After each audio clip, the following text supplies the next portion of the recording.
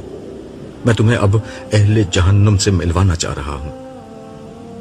تو کیا ہم جہنم میں جائیں گے؟ نہیں، یہ بات نہیں۔ اس وقت اہل جہنم کو جہنم کے قریب پہنچا دیا گیا ہے۔ یہ جو تم میدان دیکھ رہے ہو، اس میں الٹے ہاتھ کی سمت ایک راستہ بتدریج گہرا ہو کر کھائی کی شکل اختیار کر لیتا ہے۔ جہنم کے 7 دروازے اسی کھائی سے نکلتے ہیں۔ جیسا کہ تم نے قرآن میں پڑھا ہے کہ ان 7 دروازوں میں 7 مختلف قسم کے مجرم داخل کیے جائیں گے۔ صالح مجھے یہ تفصیل بتا ہی رہا تھا کہ میں نے محسوس کیا کہ میدان میں نشیب کی سمت ایک راستہ اتر رہا تھا۔ ہم اس راستے پر نہیں بلکہ اس کے ساتھ ساتھ جو بلند زمین تھی اس پر چلتے رہے۔ تھوڑی دیر میں یہ راستہ تنگ ہو کر کھائی کی شکل میں تبدیل ہو گیا۔ ہم اوپر ہی تھے جہاں سے ہمیں نیچے کا منظر بالکل صاف نظر آ رہا تھا۔ اس راستے پر جگہ جگہ فرشتے تعینات تھے جو مجرموں کو مارتے گھسیٹتے ہوئے لا رہے تھے۔ تھوڑا آگے جا کر اس تنگ راستے یا کھائی پر رش بڑھنے لگا۔ یہاں کھوے سے کھوا چل رہا تھا۔ بد ہیبت اور بد شکل مرد و عورت اس جگہ ٹھسے پڑے تھے۔ یہ وہ ظالم اور فاسق و فاجر لوگ تھے جن کے انجام کا اعلان ہو چکا تھا، اور جہنم میں داخلے سے قبل انہیں جانوروں کی طرح ایک جگہ ٹھونس دیا گیا تھا۔ وقفے وقفے سے جہنم کے شعلے بھڑکتے اور آسمان تک بلند ہوتے چلے جاتے۔ ان کے اثر سے یہاں کا سارا آسمان سرخ ہو رہا تھا، جبکہ ان کے دہکنے کی آواز ان مجرموں کے دلوں کو دہلا رہی تھی۔ کبھی کبھار کوئی چنگاری جو کسی بڑے محل جتنی وسیع ہوتی اس کھائی میں گر جاتی، جس سے زبردست ہلچل مچ جاتی۔ لوگ آگ کے اس گولے سے بچنے کے لیے ایک دوسرے کو کچلتے اور پھلانگتے ہوئے بھاگتے۔ ایسا زیادہ تر اس وقت ہوتا جب کچھ بڑے مجرم اس گروہ کی طرف لائے جاتے تو آگ کا یہ گولا ان کا استقبال کرنے آتا، جس کے نتیجے میں ان لوگوں کی اذیت اور تکلیف میں اور اضافہ ہو جاتا۔ صالح نے ایک سمت اشارہ کر کے مجھ سے کہا، وہاں دیکھو۔ جیسے ہی میں نے اس سمت دیکھا تو مجھے وہاں کی ساری آوازیں صاف سنائی دینے لگی۔ یہ کچھ لیڈر اور ان کے پیروکار تھے جو آپس میں جھگڑ رہے تھے۔ پیروکار اپنے لیڈروں سے کہہ رہے تھے کہ ہم نے تمہارے کہنے پر حق کی مخالفت کی تھی۔ تم کہتے تھے کہ ہماری بات مانو، تمہیں اگر کوئی عذاب ہوگا تو ہم بچا لیں گے۔ کیا آج ہمارے حصے کا کوئی عذاب تم اٹھا سکتے ہو، یا کم از کم اس سے نکلنے کا کوئی راستہ ہی بتا دو؟ تم تو بڑے ذہین اور ہر مسئلے کا حل نکالنے والے لوگ تھے۔ وہ لیڈر جواب دیتے، اگر ہمیں کوئی راستہ معلوم ہوتا تو پہلے خود نہ بچتے۔ ویسے ہم نے تو تم سے نہیں کہا تھا کہ جو ہم کہیں وہ ضرور مانو۔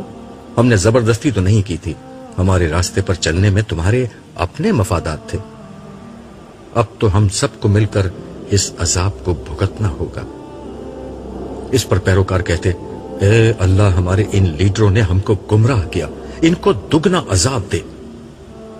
جواب میں وہ لیڈر جھنجھلا کر کہتے کہ ہمیں بد دعا دے کر تمہاری اپنی حالت کون سی بہتر ہو جانی ہے۔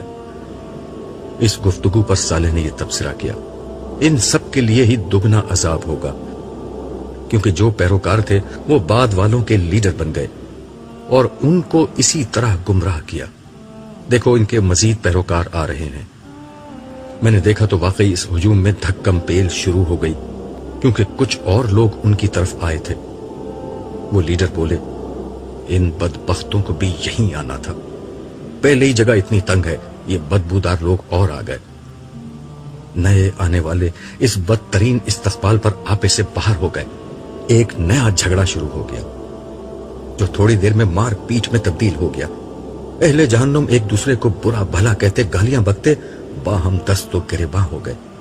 لاتے گھونسے، دھکم پیل اور چیخ و پکار کے اس حبس زدہ ماحول میں لوگوں کی جو حالت ہو رہی تھی، ظاہر میں صرف دیکھ اور سن کر اس کا اندازہ نہیں کر سکتا تھا، مگر مجھے یقین تھا کہ یہ لوگ اپنی دنیا کی زندگی کو یاد کر کے ضرور رو رہے ہوں گے، جس میں ان کے پاس سارے مواقع تھے، مگر جنت کی نعمت کو چھوڑ کر انہوں نے اپنے لیے جہنم کی اس وحشت کو پسند کر لیا۔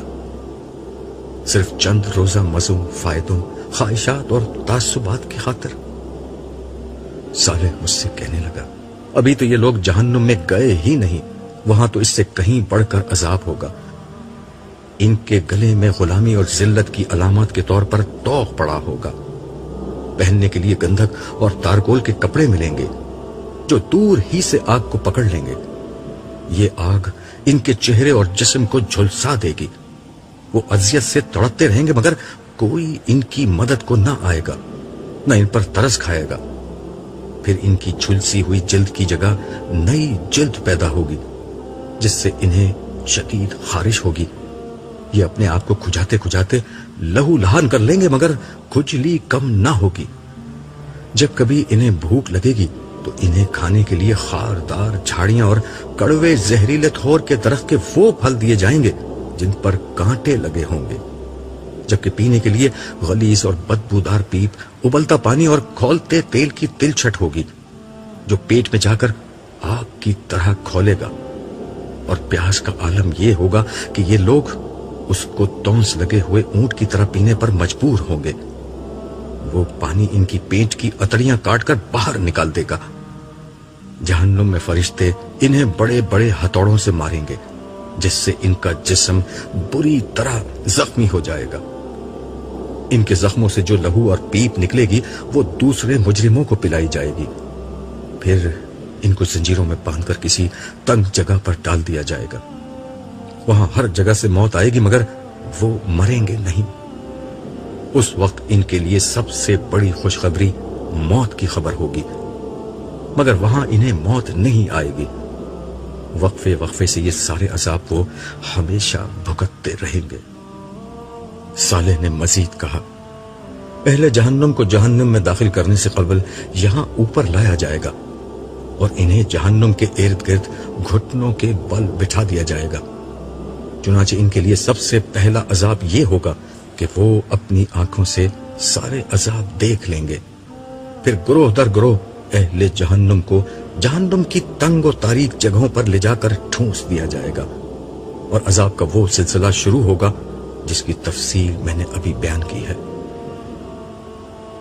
تو کیا سارے اہل جہنم کا یہی انجام ہوگا؟ نہیں، یہ تو بڑے مجرموں کے ساتھ ہوگا۔ دوسروں کے ساتھ ہلکا معاملہ ہوگا مگر یہ ہلکا معاملہ بھی بہرحال ناقابل برداشت عذاب ہی ہوگا۔ پھر اس نے ایک اور سمت اشارہ کیا تو میں نے دیکھا کہ وہاں بعض انتہائی بد ہیبت اور مکروہ شکل کے لوگ موجود ہیں۔ صالح ایک ایک کر کے مجھے بتانے لگا کہ ان میں سے کون شخص کس رسول کا کافر اور مخالف تھا۔ میں نے خاص طور پر نمرود اور فرعون کو دیکھا کیونکہ ان کا ذکر بہت سنا تھا۔ انہی کے ساتھ ابو جہل، ابو لہب اور قریش کے دیگر سردار موجود تھے۔ ان سب کی حالت ناقابل بیان حد تک بری ہو چکی تھی۔ وقت کے یہ سردار اس وقت بدترین غلاموں سے بھی بری حالت میں تھے۔ ان کا جرم یہ تھا کہ سچائی آخری درجے میں ان کے سامنے آ چکی تھی مگر انہوں نے اسے قبول نہیں کیا۔ خدا کے مقابلے میں سرکشی کی اور مخلوق کے خدا پر ظلم و ستم کا راستہ اختیار کیا۔ اس وقت صالح نے مجھے ایک بہت ہی عجیب مشاہدہ کرایا۔ اس کی توجہ دلانے پر میں نے دیکھا کہ ان سب کے وسط میں ایک بہت بڑا دیو ہیکل شخص کھڑا تھا۔ اس کے جسم سے آگ کے شعلے نکل رہے تھے اور پورا جسم زنجیروں سے جکڑا ہوا تھا۔ وہ ان سب سے مخاطب ہو کر کہہ رہا تھا کہ دیکھو، اللہ نے تم سے جو وعدہ کیا تھا وہ سچا تھا، اور جو وعدے میں نے کیے تھے وہ سب جھوٹے تھے۔ آج مجھے برا بھلا نہ کہو، میں تمہارے سارے اعمال سے بری ہوں، میری کوئی غلطی نہیں ہے، میرا تم پر کوئی اختیار نہ تھا، تم نے جو کیا اپنی مرضی سے کیا۔ اگر تم نے میری بات مانی تو اس میں میرا کیا قصور؟ تم لوگ مجھے مت کوسو بلکہ خود کو ملامت کرو۔ آج نہ میں تمہارے لیے کچھ کر سکتا ہوں اور نہ تم میرے لیے کچھ کر سکتے ہو۔ مجھے اس گفتگو سے اندازہ ہو گیا کہ یہ موصوف کون ہے۔ میں نے اپنے اندازے کی تصدیق کے لیے صالح کو دیکھا تو وہ بولا، تم ٹھیک سمجھے، یہ ابلیس ہے، اللہ کا سب سے بڑا نافرمان۔ آج سب سے بڑھ کر عذاب بھی اسی کو ہوگا، مگر باقی لوگوں کو بھی ان کے کیے کی سزا ملے گی۔ میں اوپر کھڑا یہ سارا منظر دیکھ رہا تھا اور دل ہی دل میں اپنے عظیم رب کی شکر گزاری کر رہا تھا جس نے مجھے شیطان کے شر اور دھوکے سے بچا لیا، وگرنہ زندگی میں بارہا اس ملون نے مجھے گمراہ کرنے کی کوشش کی تھی، مگر اللہ تعالیٰ نے مجھے اپنی عافیت میں رکھا۔ میرا ہمیشہ یہ معمول رہا کہ میں شیطان کے شر سے اللہ کی پناہ مانگتا تھا، سو میرے اللہ نے میری لاج رکھی، مگر جنہوں نے اپنی نفسانی خواہش کی پیروی کی اور شیطان کو اپنا دوست بنایا وہ بدترین انجام سے دوچار ہو گئے۔ اسی اسنا میں صالح میری طرف مڑا اور بولا، عبداللہ چلو تمہیں بلایا جا رہا ہے۔ میں نے پوچھا کیوں؟ وہ بولا، جمشید کو حساب کتاب کے لیے پیش کیا جانے والا ہے، تمہیں گواہی کے لیے بلایا جا رہا ہے۔ میری گواہی؟ ہاں تمہاری گواہی۔ میری گواہی اس کے حق میں ہوگی یا اس کے خلاف؟ دیکھو، اگر اللہ نے اسے معاف کرنے کا فیصلہ کر لیا ہے تو پھر وہ تم سے کوئی ایسی بات پوچھیں گے جس کا جواب اس کے حق میں جائے گا، اور اگر اس کے گناہوں کی بنا پر اسے پکڑنے کا فیصلہ کیا ہے تو وہ تم سے کوئی ایسی بات پوچھیں گے جو اس کے خلاف جائے گی، یا ہو سکتا ہے کہ وہ کوئی اور معاملہ کرے۔ حتمی بات صرف وہی جانتے ہیں۔ میری حالت جو ٹھہری ہوئی تھی ایک دفعہ پھر دو گردوں ہو گئی، اور میں لرزتے دل اور کانپتے قدموں کے ساتھ صالح کے ہمراہ روانہ ہو گیا۔